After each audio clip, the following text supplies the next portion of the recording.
like I'm in kindergarten. In college, you're not supposed to say that.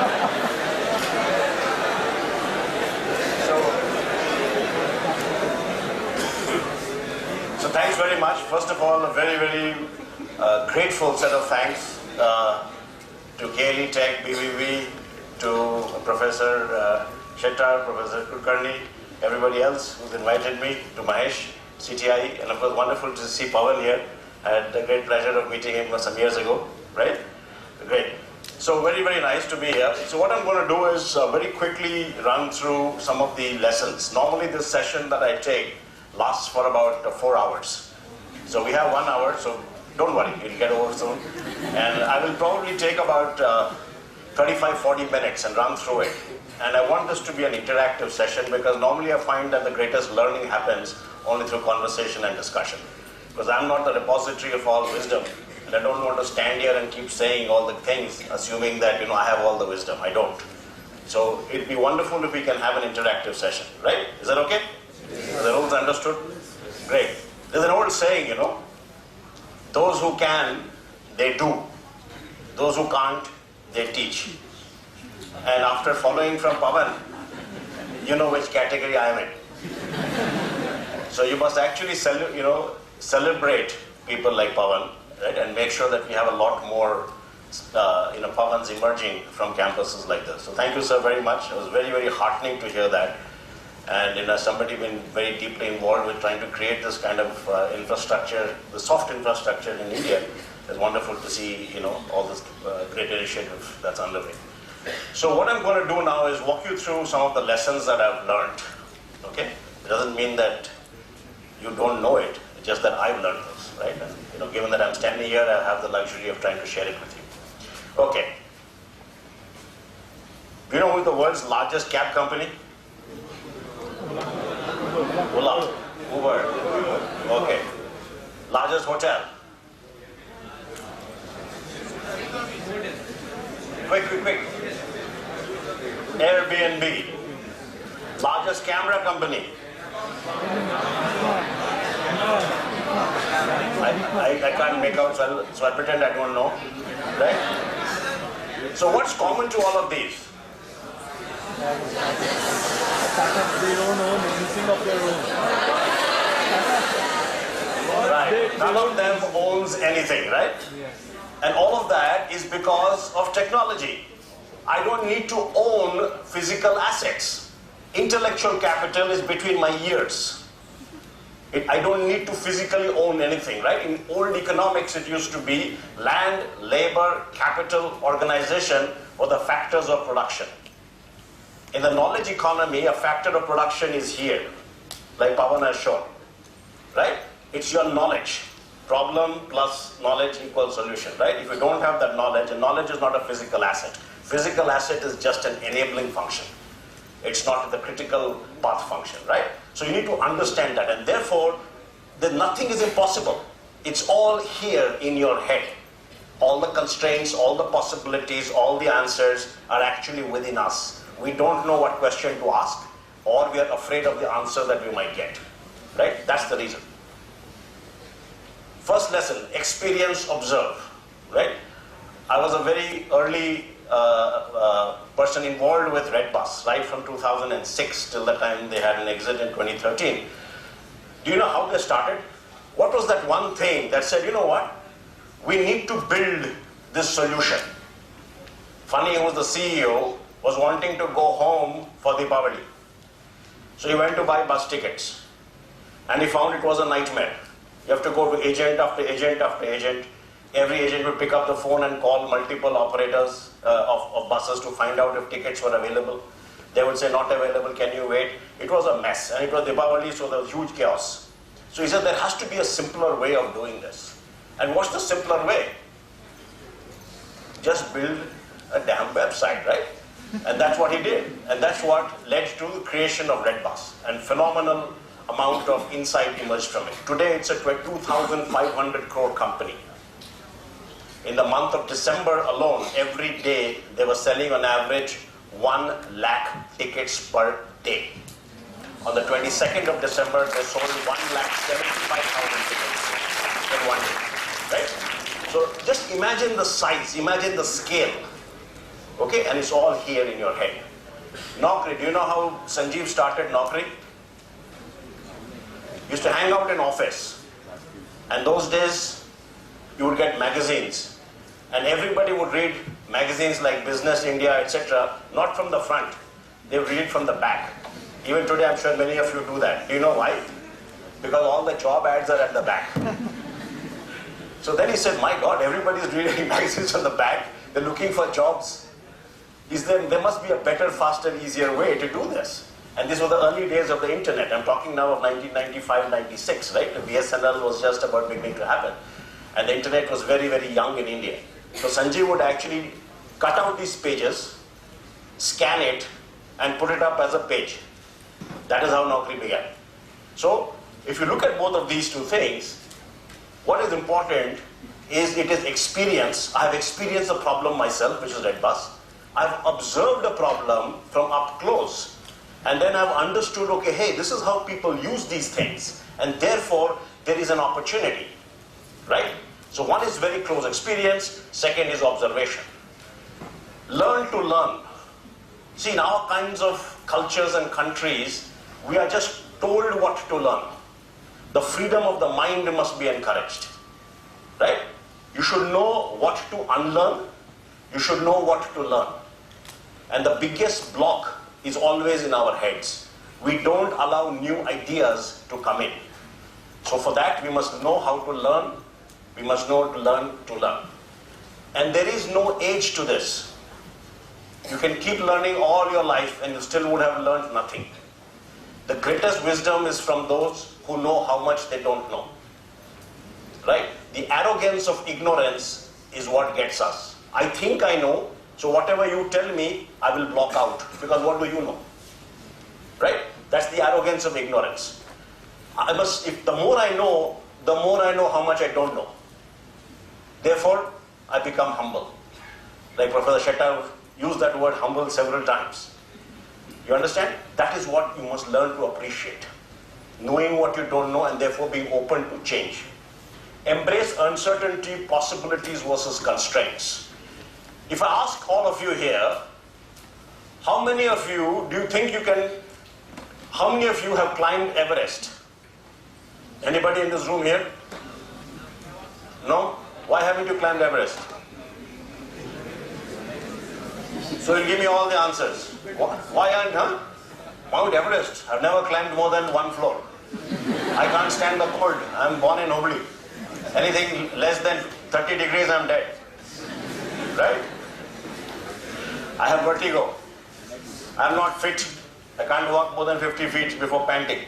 So you'll give me 150 reasons. Correct? Why aren't you an entrepreneur? Oh my God, how can I be an entrepreneur? I don't know anything. I have no money. I have no contacts. I have no relationships. Right? How do I become an entrepreneur? Same question. That's a constraint. That's called constraint-based thinking. You put all the world's constraints on your head. And you say, how can I do this? Because of all the constraints. Can't you see that? Answer, flip the question around. Possibility-based thinking.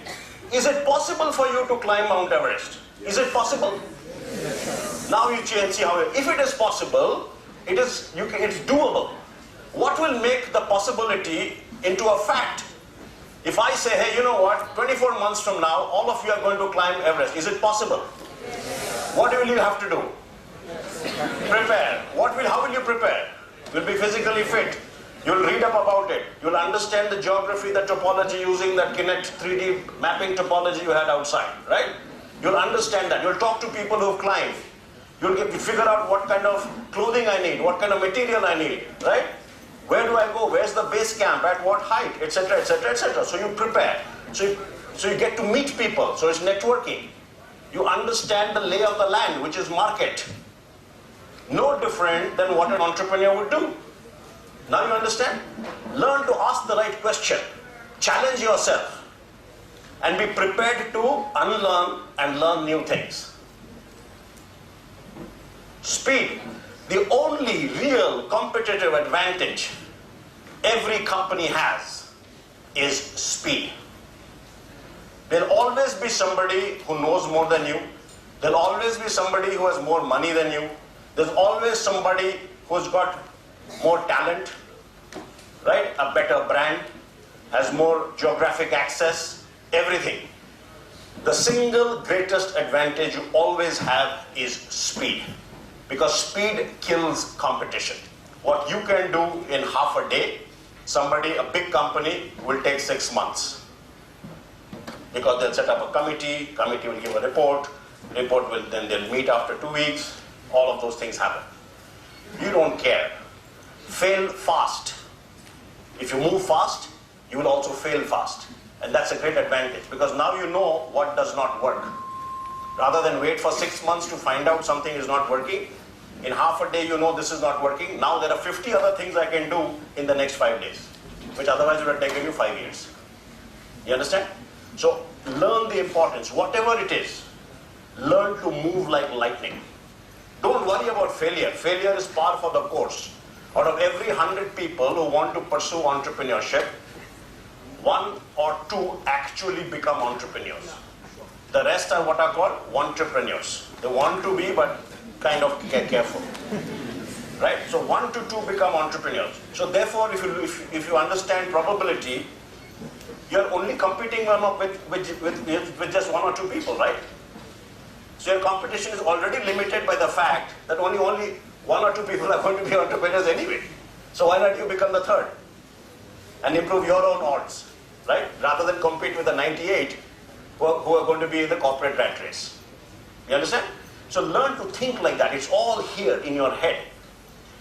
Uber and Flipkart, right? The speed at which they have grown. Uber, in 5 years, has created a value of $50 billion. It has raised $5 billion in funding. It is present in about 80 countries and is a dominant player in each one of those 80 countries. Right? So much so that in many large cities, people are not using their vehicles anymore, are giving away their cars. They're just relying on Uber. You take Flipkart, started in 2007, 2016, in 9 years, right? It's a $15 billion worth company, raised $3.5 billion. Sheer speed of execution. It has raised more money, it has got a larger market cap, is doing far more business than all of organized retail put together in India.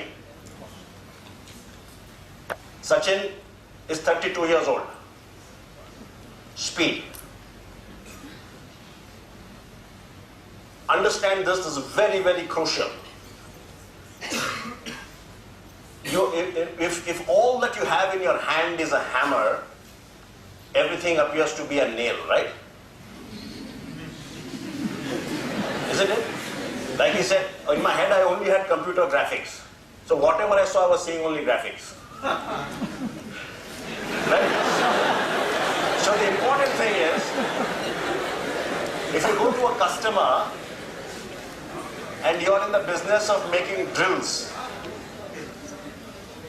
and you're selling features, my drill is, this long, it operates at this velocity, this is the terminal velocity, this is the heat generation, this is the depth of the pore, all of that.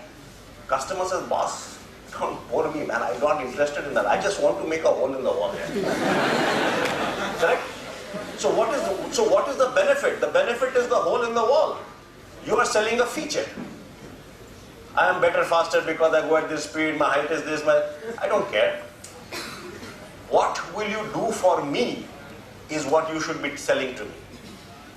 You understand? Very, very important. I really don't care. If you come and tell me I've got so many thousand students, I say, yeah, not interesting. Tell me I've got students who can do this, then I'm interested. You get the point? Don't sell me a feature, sell me a solution, an offering, a benefit. All of us who come from the world of technology get carried away by technology when we get excited. Technology for its own sake has a place for itself, but not much. Any product, any technology product, the technology element that contributes to success is just about 20%. Silicon Valley is littered, literally littered, with great technology. All dead. Because they didn't understand the remaining 80%. Right? You've all heard of Xerox PARC, Palo Alto Research Center. Just go there, you will see. There's nothing that they don't have. But they don't know the balance 80%. Steve Jobs knew that. He went to Palo Alto Research Center and he saw the mouse. He saw the graphical user interface. Right? And then he made Apple. That's the difference, right? So understand that 80% of any offering lies in all of these things. Sales is not a bad word. Nobody can be a CEO. Nobody can be an entrepreneur if you don't know sales. Nothing happens in any company until sales happens. That's the acid test. Is there somebody there who's willing to write a check for your product? That's the ultimate test. You can say what you want. You can say, I came on all the world's media. You can come and stand in places like this and talk. End of the day, nobody cares except the customer has he written a check or not. Right? That's the bottom line. So don't undervalue that. Most crucial, because who are you selling to? You're selling to somebody and making that person part with their money for you to be able to solve their problem, right? That's what you're doing, and it's not an easy task. You're selling to whom? You're selling to an employee. Please join my company because this is the vision. This is what I want to do. I want to change the world. You have to sell. You have to sell to an investor. Please invest in my company because this is the ultimate thing. Correct? You're selling to the larger market. You're selling to partners. Please partner with me because I'm just this fantastic company. So selling does not mean lying. Selling means converting your passion, your belief, and your offering into something that the other person finds valuable. You understand? Marketing. Where is this fit? Who will buy this? Which segment? How much will they pay?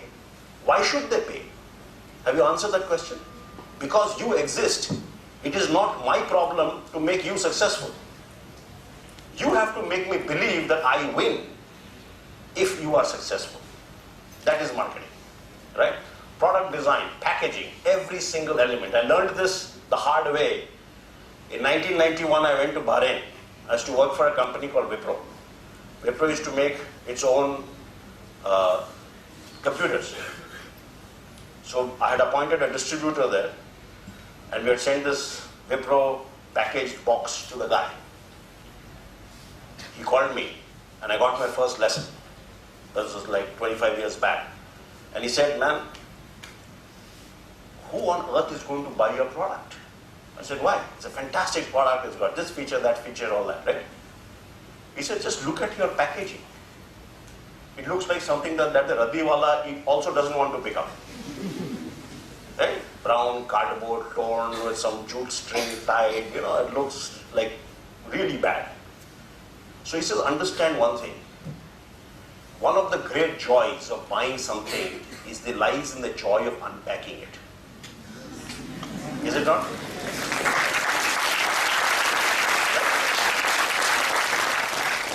So imagine the product design. Every single element contributes to what we now call UX. You all heard of the term UX? User experience? That's what it is. UX is not the jazzy widget you see on the screen. Every single element, from the time you pick up the phone and speak to someone, to the website, to the product, to the packaging, to the unpacking, to customer support. The whole thing is the experience. And that is what contributes to building the emotional attachment that a consumer has with the product and brand. Very, very important to know that. Obviously, customer support, right? Understand this. It takes a village to bring up a child. Okay? It's not just no one person can do this. So you, as part of your entrepreneurial dreams, need a team around you. The team is immediate. The team is also in other concentric circles around you. Right? If the chemistry is not right, the arithmetic will never work. It doesn't matter how much money there is. I can always hire somebody by paying more. But still there will be chaos in the company. Every day will be a nightmare. Every day there will be fights. Every day there will be some explosion. You understand?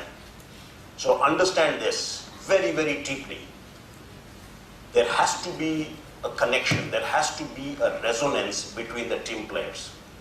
Because it's a high pressure, highly volatile, highly combustible environment in entrepreneurship. Because resources are less, time pressures are huge, delivery schedules are insane.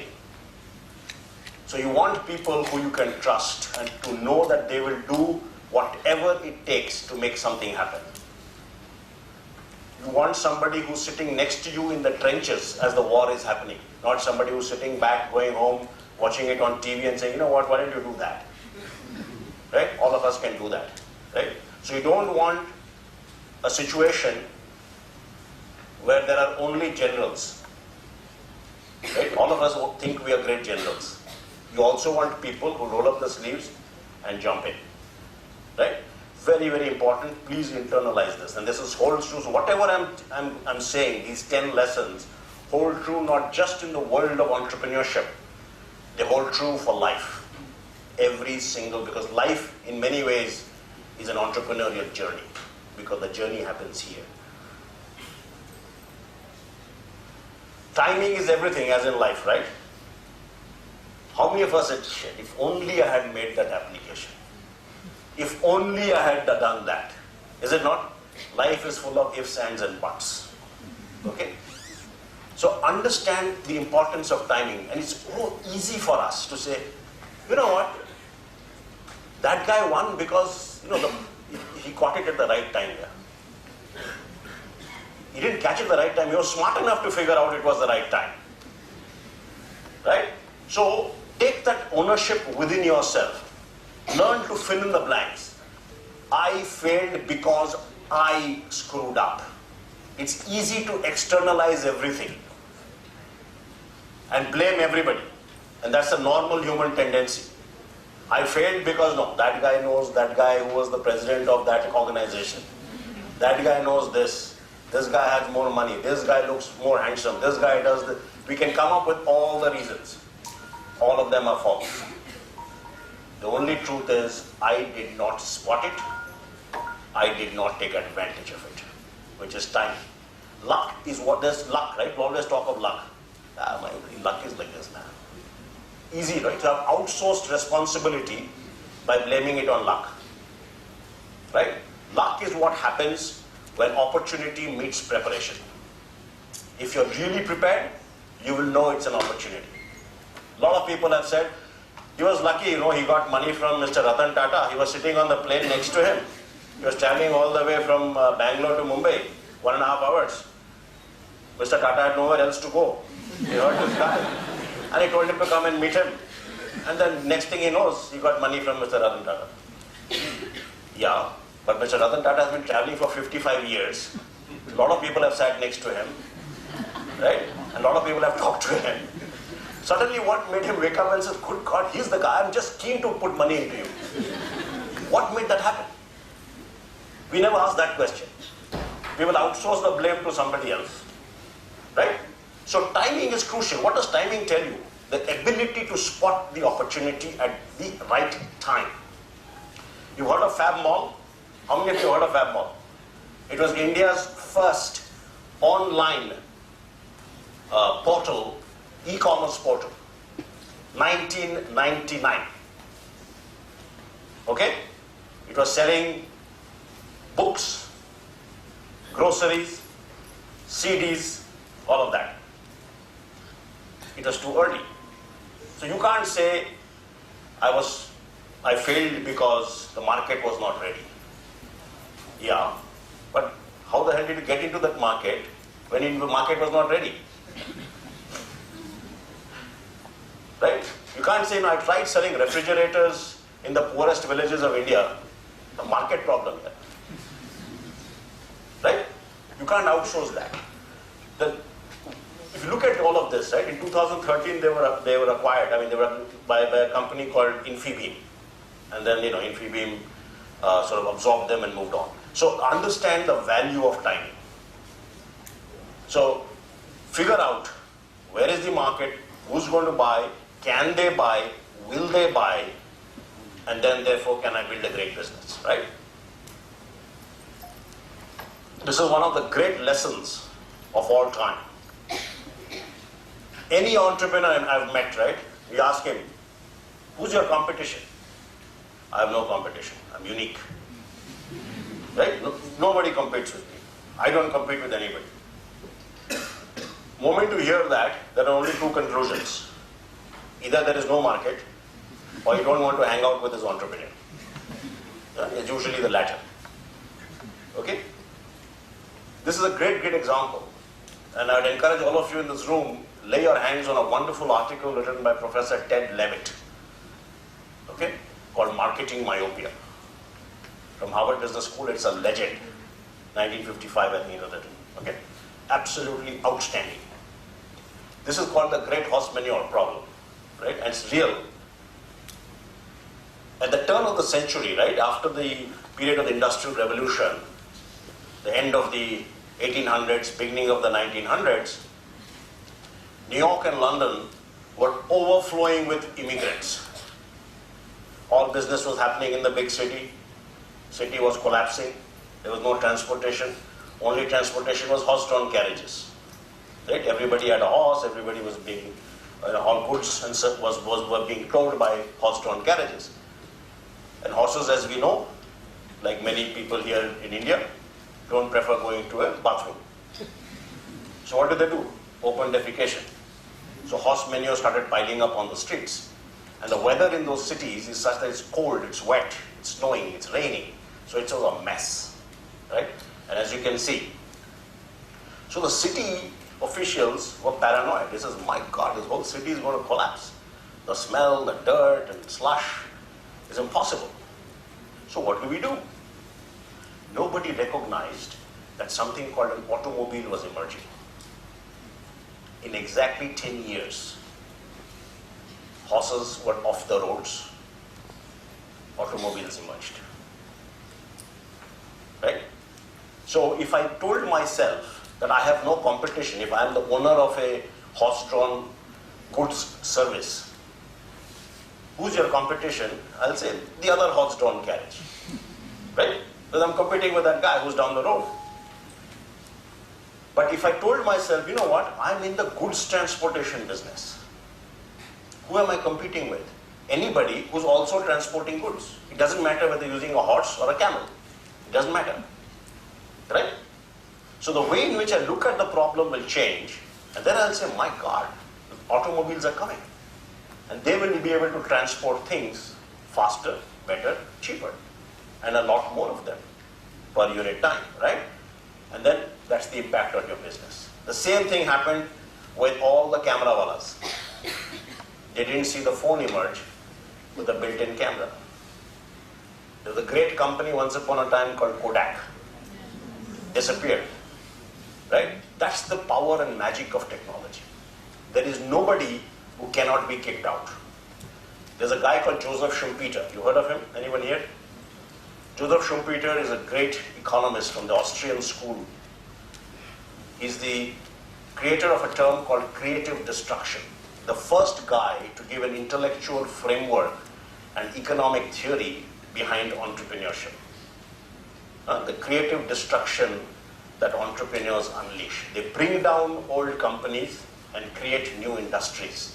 And therefore, entrepreneurship is a very positive, favorable, value-creating economic force. Otherwise, it'll all be stagnant. Okay?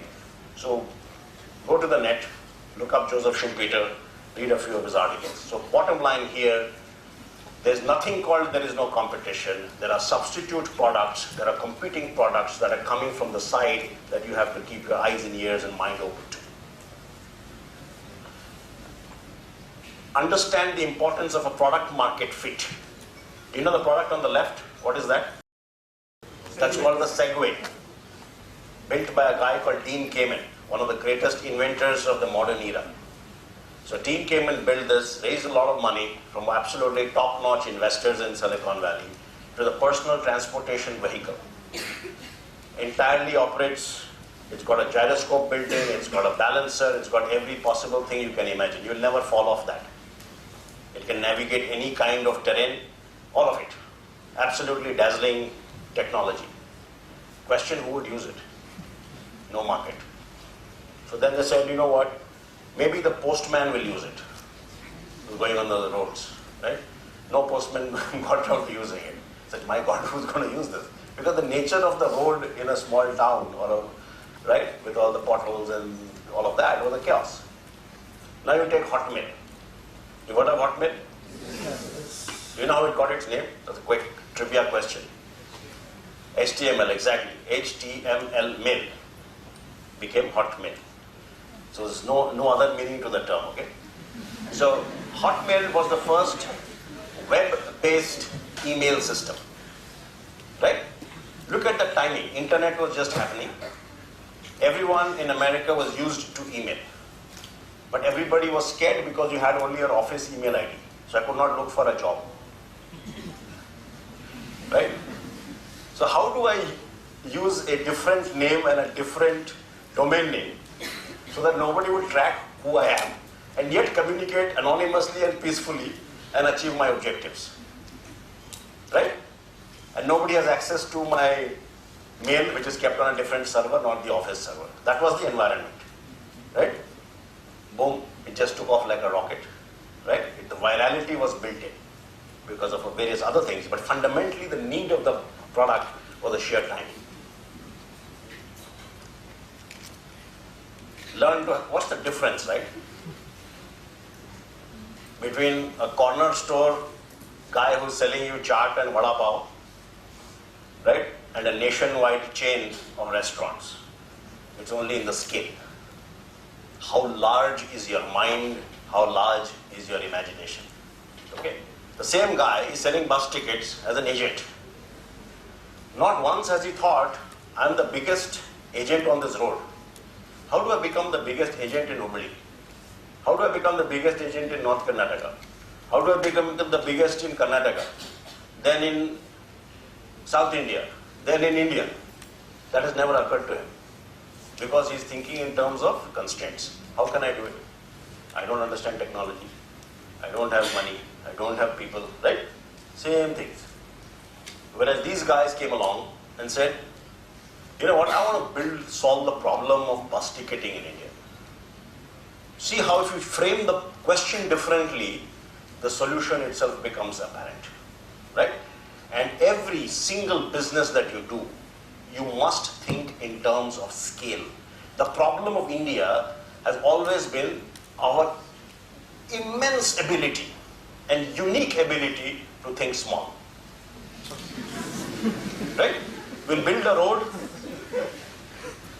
that is built on the basis of traffic movement studies. That study will have taken 10 years, would have been based on research done in 2006. Then we'll say, because we don't have money, we'll build a small road because anyway there is no traffic. By the time they build it, another 10 years.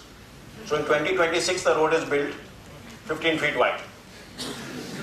Right? So even before it has started, we are doomed. If you go to China, they build for the next 100 years. There will be no road that is less than 200 feet wide. That's it. It doesn't matter. So the point I'm making, it all shows how you think. Right? Our ability to think small shows in our policies. We will do something, but only so much. 25% only we will allow money to come in. Why not 30? We'll do it slowly. Right?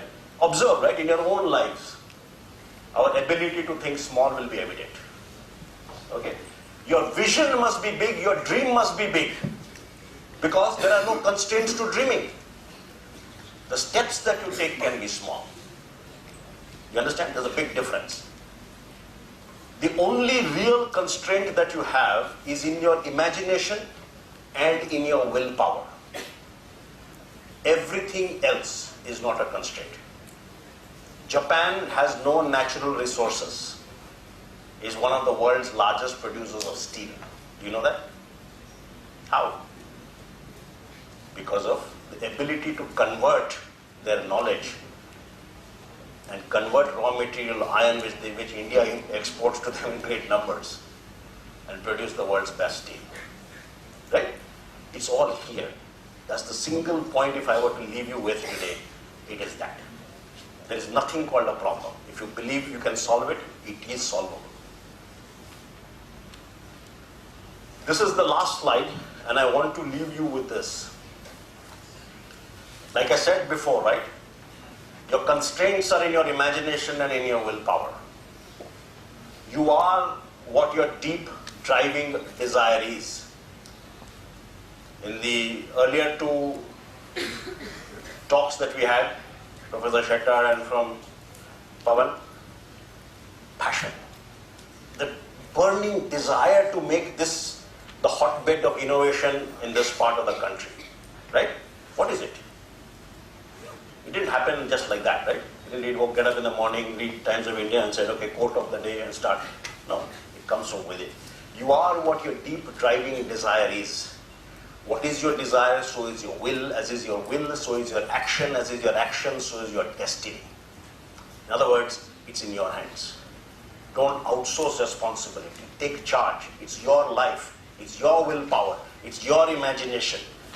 Unlearn. Learn new things. Become the change agent. You know, when I got back from the US in '99, I'd said that in my lifetime, I must be directly or indirectly responsible for creating 100,000 jobs. Okay? The only thing that will change the trajectory of this country is the economic growth. Everything else will become number two if you have that economic power behind you. Nobody cares for a poor person.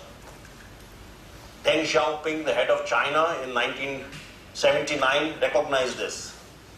He said, it doesn't matter what ideology you follow. It is glorious to be rich. Right? And then they changed the entire policy in China. 680 million people were lifted out of poverty in China in 30 years. So learn to unshackle your mind. Each one of us, as the beneficiary of great education, great opportunity, great timing, that we are all in India in the 21st century at the age that you are in your 20s, you owe it not just to yourself, but to every part of this country. Make a difference. Right? Tell yourself, take a pledge that in my lifetime, I will be responsible for creating 100 jobs. You're all going to work for about 40 years. Directly or indirectly. Tell yourself, can I create 100 jobs in my lifetime in 40 years? Is it possible? Is it possible? Yes, is it possible? Yes. Then let's go make it happen. And entrepreneurship is the only way in which you can do it legitimately and by having a great load of fun.